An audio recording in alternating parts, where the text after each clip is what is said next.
Hello friends, welcome back to my channel. ಇವತ್ತಿನ topic the cash flow. ಇದು ತುಂಬ important ಆಗಿರುತ್ತೆ, ಸ್ಪೆಷಲಿ ಫಾರ್ ಮಿಡಲ್ ಕ್ಲಾಸ್ ಮತ್ತು below middle class ಪೀಪಲ್ಗೆ.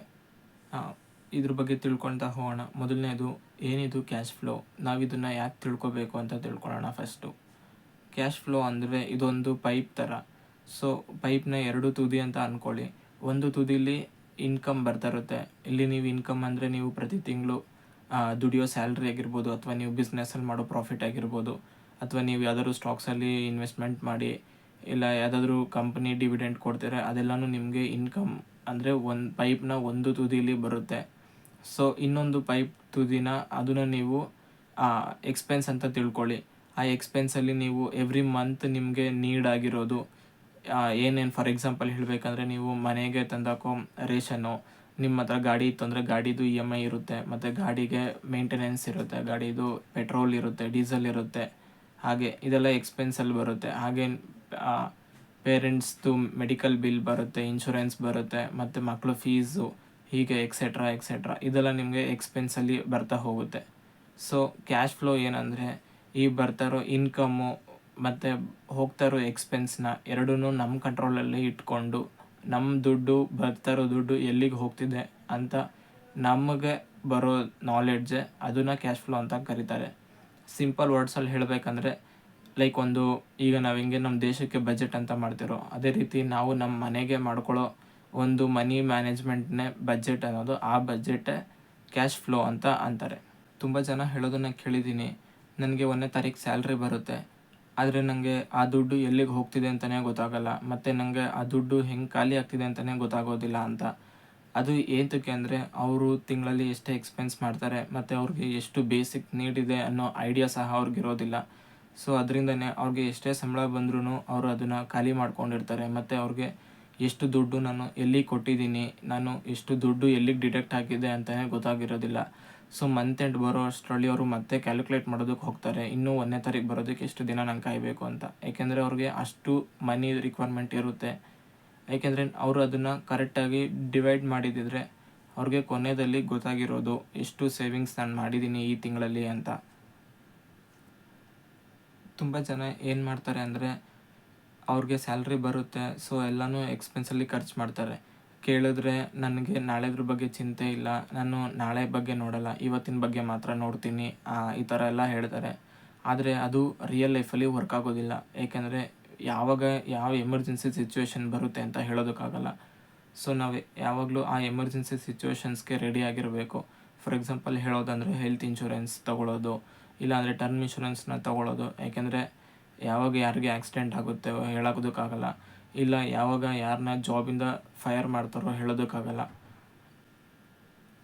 ಪ್ರತಿಯೊಬ್ಬರು ಈ ಕ್ಯಾಶ್ ಫ್ಲೋ ಬಗ್ಗೆ ನಾಲೆಡ್ಜ್ನ ತೊಗೊಳ್ಳೋದು ತುಂಬಾ ಇಂಪಾರ್ಟೆಂಟ್ ಆಗಿರುತ್ತೆ. ಈ ಕ್ಯಾಶ್ ಫ್ಲೋ ಮಾಡೋದು ತುಂಬಾ ಈಸಿ. ಸಿಂಪಲ್ಲಾಗಿ ನಿಮಗೆ ಎಷ್ಟು ಸ್ಯಾಲ್ರಿ ಬರ್ತಿದೆಯೋ ಆ ಸ್ಯಾಲ್ರಿದು ಹೆಡ್ಡಿಂಗಲ್ಲಿ ಬರೆದು ಅದಕ್ಕೆ ನೀವು ಫಸ್ಟು ಬಜೆಟ್ ಮಾಡಿ. ಸೊ ಆ ಬಜೆಟಲ್ಲಿ ನೀವು 3 ಕಾಲಮ್ ಮಾಡ್ಕೋಬೇಕು. ಮೊದಲನೇದು ನೀಡು, ವಾಂಟು, ಈಗ ಮತ್ತು ಇನ್ನೊಂದು ಫ್ಯೂಚರ್ ಅಂತ. ನೀಡಲ್ಲಿ ನೀವು ಪ್ರತಿನಿತ್ಯ ನಿಮಗೆ ಫ್ಯಾಮಿಲಿಗೆ ಬೇಕಾಗಿರೋ ಎಲ್ಲ ಐಟಮ್ಗಳನ್ನೂ ನೀವು ಅಲ್ಲಿ ಲಿಸ್ಟ್ ಮಾಡ್ಕೊತಾ ಹೋಗಬೇಕು. ಫಾರ್ ಎಕ್ಸಾಂಪಲ್ ಹೇಳಬೇಕಂದ್ರೆ, ನಿಮಗೆ ಪ್ರತಿ ತಿಂಗಳು ಮನೆಗೆ ರೇಷನ್ ಬೇಕಾಗಿರುತ್ತೆ. ಆಮೇಲೆ ನೀವು ಪ್ರತಿ ತಿಂಗಳಿಗೆ ಮಕ್ಕಳು ಫೀಸ್ ಟೋಟಲ್ ಎಷ್ಟಿರುತ್ತೋ ಅದನ್ನು ಡಿವೈಡ್ ಬೈ 12 ಮಾಡಿ ಆವತ್ತಿನ ತಿಂಗಳು ಮಕ್ಕಳು ಫೀಸ್ನ ಅದರೊಳಗೆ ಸ್ಟೋರ್ ಮಾಡಿ. ಆವಾಗ ನಿಮಗೆ ಮಕ್ಕಳು ಫೀಸ್ ಕಟ್ಟೋ ಟೈಮಲ್ಲಿ ನಿಮಗೆ ಈಗ ಸೇವ್ ಮಾಡಿರೋ ದುಡ್ಡು ನಿಮಗೆ ಅಲ್ಲಿ ಯೂಸ್ ಆಗ್ತದೆ. ಒಂದೇ ತಿಂಗಳಲ್ಲಿ ಮಕ್ಕಳು ಫೀಸ್ ಕಟ್ಟೋದು ತುಂಬ ಕಷ್ಟ ಆಗ್ತಾ ಹೋಗುತ್ತೆ. ಸೊ ಇದು ಇನ್ನೊಂದು ಸ್ಮಾರ್ಟ್ ವೇ ನೀವು ಬಜೆಟ್ನ ಮಾಡೋದ್ರಿಂದ. ಸೊ ಇದರಿಂದ ಏನಾಗುತ್ತೆ ಅಂದರೆ, ನಿಮ್ಮ ಕ್ಯಾಶ್ ಫ್ಲೋನು ಇಂಪ್ರೂವ್ ಆಗ್ತಾ ಬರುತ್ತೆ. ಮತ್ತು ನೀವು ಯಾವ್ದಾದ್ರು ವೆಹಿಕಲ್ ಇತ್ತು ಅಂದರೆ ಆ ವೆಹಿಕಲ್ದು EMI ಎಷ್ಟಿದೆ ಅಂತ ಒಂದು ಕಡೆ ಬರೀರಿ. ಮತ್ತು ನೀವು ಆ ವೆಹಿಕಲ್ಗೆ ಆ ತಿಂಗಳು ಎಷ್ಟು ಪೆಟ್ರೋಲ್ ಬೇಕಾಗುತ್ತೆ ಅಂತ ಒಂದು ಅಂದಾಜಲ್ಲಿ ಬರೀರಿ. 100% ಅಕ್ಯುರೇಟಾಗಿ ಬರೆಯೋಕ್ಕಾಗಿಲ್ಲ ಅಂದ್ರೂ ಅಟ್ಲೀಸ್ಟ್ 80 to 90% ಅಕ್ಯುರೇಟಾಗಿ ಬರೆಯೋದಕ್ಕೆ ಟ್ರೈ ಮಾಡಿ. ಮತ್ತು ಇದೆಲ್ಲನೂ ಪ್ರಾಕ್ಟಿಕಲಾಗಿರಬೇಕು, ಥಿಯರಿಟಿಕಲಿ ಅಲ್ಲ. ಪ್ರಾಕ್ಟಿಕಲಾಗಿ ನೀವು ಎಷ್ಟು ಖರ್ಚು ಮಾಡ್ತೀರೋ ಅಷ್ಟೂ ಅಲ್ಲೇ ಬರೀರಿ. ಮತ್ತು ವಾಂಟ್ ಅಂತ ಬಂದಾಗ, ನೀವೆಲ್ಲರೂ ಮಂತ್ಲಿ ಒನ್ಸು ಇಲ್ಲ ಟ್ವೈಸು ನೀವೇನಾದರೂ ಹೊರಗಡೆ ಹೋಗಿ ಊಟ ಮಾಡ್ತೀರಾ, ಇಲ್ಲ ಫ್ಯಾಮಿಲಿ ಜೊತೆ ಔಟಿಂಗ್ ಹೋಗ್ತೀರಾ, ಯಾವ್ದಾದ್ರು ಮೂವಿ ನೋಡೋಕೆ ಹೋಗ್ತೀರಾ, ಇಲ್ಲ ಯಾವ್ದಾದ್ರು ನೀವು out of station occasion plan ಮಾಡ್ತಿದ್ದೀರಾ ಅಂದರೆ, ನೀವು ಅದಕ್ಕೆ ಬೇಕಾಗಿರೋ ಎಕ್ಸ್ಪೆನ್ಸಸ್ನು ಸ್ವಲ್ಪ ತಿಂಗಳಿಂದನೇ ಜೋಡಿಸ್ಕೊಬನ್ನಿ. ಯಾಕಂದರೆ ಒಂದೇ ತಿಂಗಳಲ್ಲಿ ನೀವು ಅಷ್ಟು ದುಡ್ಡನ್ನ ಸೇವ್ ಮಾಡೋದು ಒಳ್ಳೆಯದಲ್ಲ. ನೀವು ಈ ತಿಂಗಳು ಏನಾದರೂ ಶಾಪಿಂಗ್ ಮಾಡೋದಿದ್ರೆ, ಇಲ್ಲ ಯಾವುದಾದ್ರೂ ಫೆಸ್ಟಿವಲ್ ಬರ್ತಿದ್ರೆ, ಸೊ ಅದನ್ನೆಲ್ಲನೂ ನೀವು ಸ್ಟಾರ್ಟಿಂಗ್ ಸ್ಯಾಲ್ರಿ ತೊಗೊಂಡಾಗಲೇ ನೀವು ಅದಕ್ಕೆ ಬಜೆಟ್ ಮಾಡಬೇಕು. ಈ ಫೆಸ್ಟಿವಲ್ಗೆ ನಾನು ಇಷ್ಟು ರೂಪಾಯಿ ಸ್ಪೆಂಡ್ ಮಾಡ್ತಾಯಿದ್ದೀನಿ ಅಂತ. ಸೊ ನೀವು ಅಷ್ಟೇ ದುಡ್ಡನ್ನ ಯೂಸ್ ಮಾಡಿಕೊಂಡು ಆ ಫೆಸ್ಟಿವಲ್ನ ಕಂಪ್ಲೀಟ್ ಮಾಡಬೇಕು.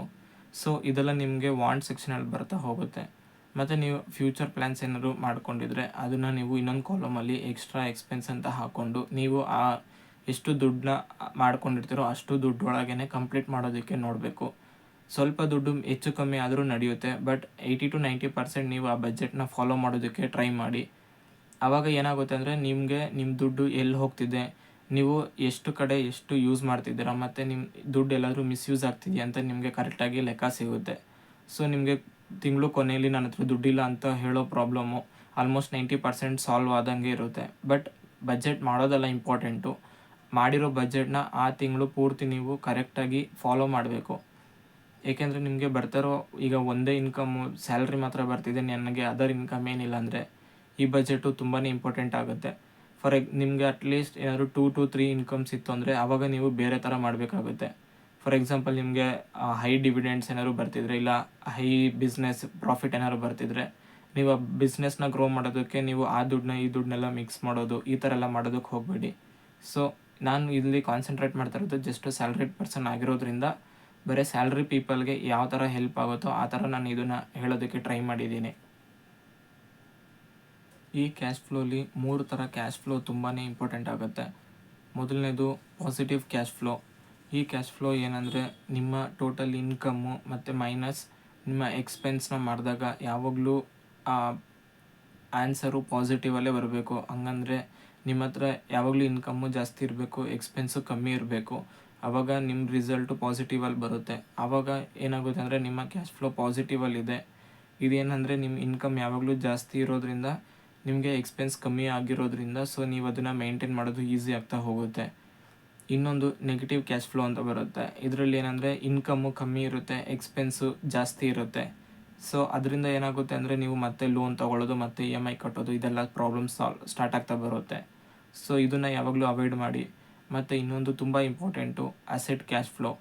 ಇದು ಏನಂದರೆ ನಿಮಗೆ ಬರ್ತಾರೋ ಇನ್ಕಮ್ಮಲ್ಲಿ ನೀವು ಎಷ್ಟು ಪರ್ಸೆಂಟನ್ನು ಇಲ್ಲ ಎಷ್ಟು ದುಡ್ಡನ್ನ ನೀವು ಅಸೆಟ್ನ ಬೈ ಮಾಡೋದ್ರ ಮೇಲೆ ಇನ್ವೆಸ್ಟ್ ಮಾಡ್ತಿದ್ದೀರಾ ಅನ್ನೋದು ತುಂಬಾ ಇಂಪಾರ್ಟೆಂಟ್ ಆಗಿರುತ್ತೆ.